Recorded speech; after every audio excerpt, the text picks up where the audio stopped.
Shalom, saya ucapkan buat umat-umat yang selalu diberkati oleh Tuhan dimanapun kita berada pada pagi hari yang indah ini. Karena pada saat ini kita kembali lagi akan disegarkan oleh perenungan akan firman Tuhan.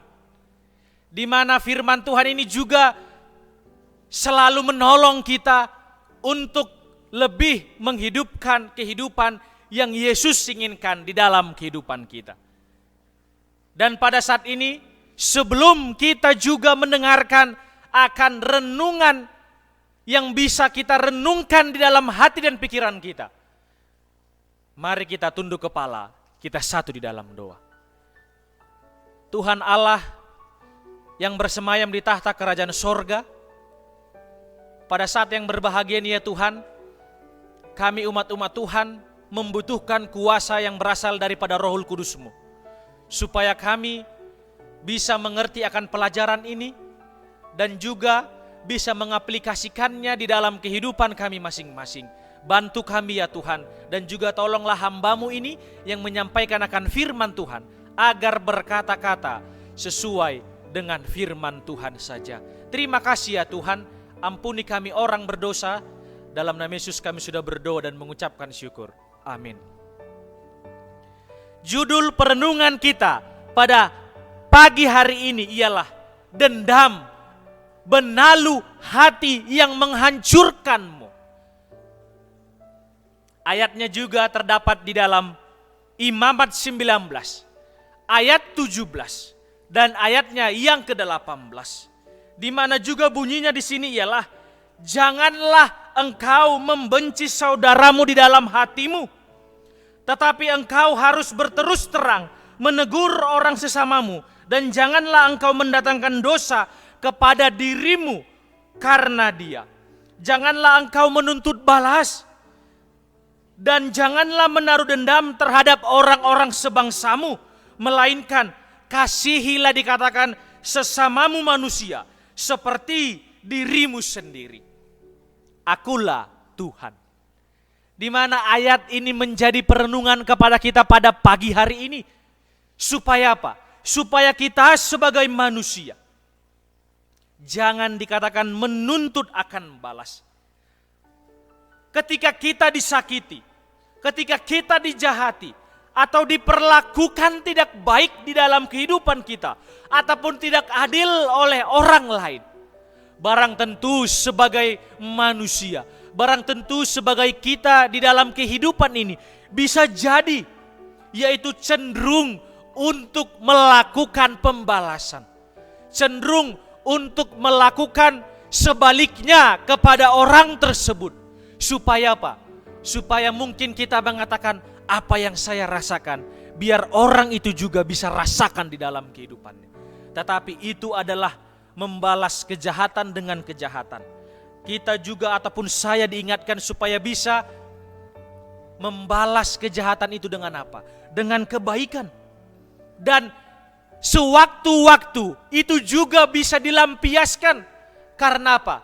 Karena memang itulah manusia pada saat ini di dalam kehidupan ini. Dikatakan juga bahwasanya sebagai orang percaya, layakkah kita memelihara akan dendam ini? Inilah yang menjadi pertanyaan kepada kita semuanya. Kita jawab dalam hati dan pikiran kita masing-masing bahwasanya sebagai orang percaya, layakkah saya, layakkah kita memelihara akan dendam ini? Bahwasanya dikatakan dendam ini, yaitu adalah pelanggaran terhadap firman Tuhan. Dan dendam ini berarti menyimpan akan akar-akar pahit, sakit hati, dan juga kebencian terhadap orang tersebut di dalam kehidupan kita. Di mana janganlah dikatakan engkau membenci saudaramu di dalam hatimu, tetapi dikatakan haruslah berterus terang.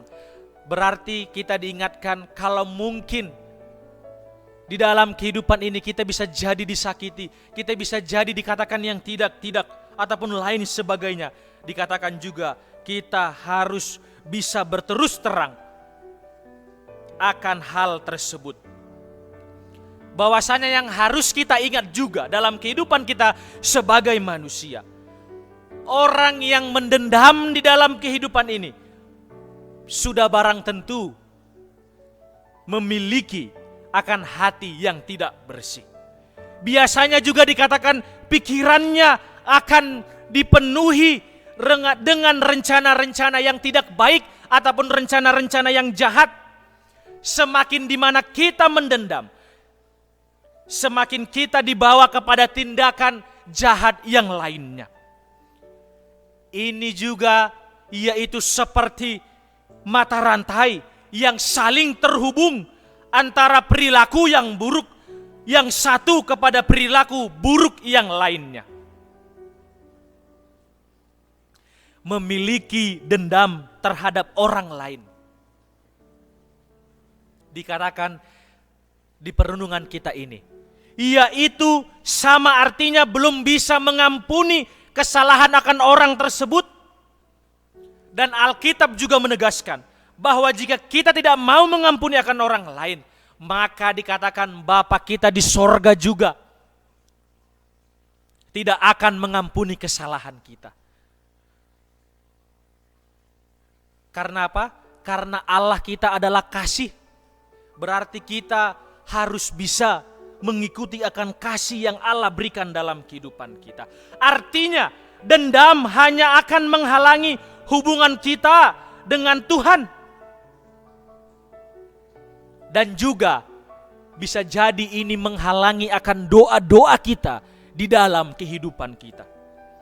Dan di mana dendam ini tidak pernah membawa kepada kebaikan. Sebaliknya, hanya membawa kepada keburukan. Hanya juga membuat akan hidup kita menderita. Sebab itu, Rasul Paulus memberikan menasihati akan umat-umat Tuhan di dalam Kolose 3 ayatnya yang ke-13. Sabarlah kamu seorang terhadap yang lain dan ampunilah seorang akan yang lain apabila yang menaruh dendam terhadap yang lain. Sama seperti Tuhan telah mengampuni kamu, kamu perbuat jugalah demikian. Inilah yang menjadi pedoman dalam kehidupan kita. Bahwasanya janganlah kita sendiri ataupun kamu sendiri menuntut pembalasan. Tetapi berilah tempat kepada Allah itu. Sebab ada tertulis pembalasan itu adalah hak yang berasal daripada Tuhan. Akulah yang akan menuntut pembalasan, firman Tuhan. Roma 12 ayatnya yang ke-19. Apa yang menjadi pelajaran di dalam kehidupan kita yang bisa kita tarik di dalam hari-hari yang akan kita lalui? Bahwasanya dendam tersebut akan menuntun dan melahirkan kejahatan-kejahatan yang lainnya di dalam hati kita.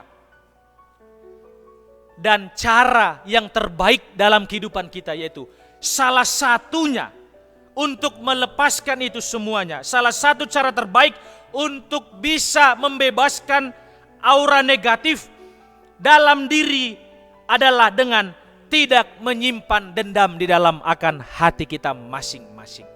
Di mana dikatakan di dalam pelajaran kita pada saat ini bahwasanya dendam adalah benalu hati yang menghancurkanmu ataupun menghancurkan kita umat-umat Tuhan.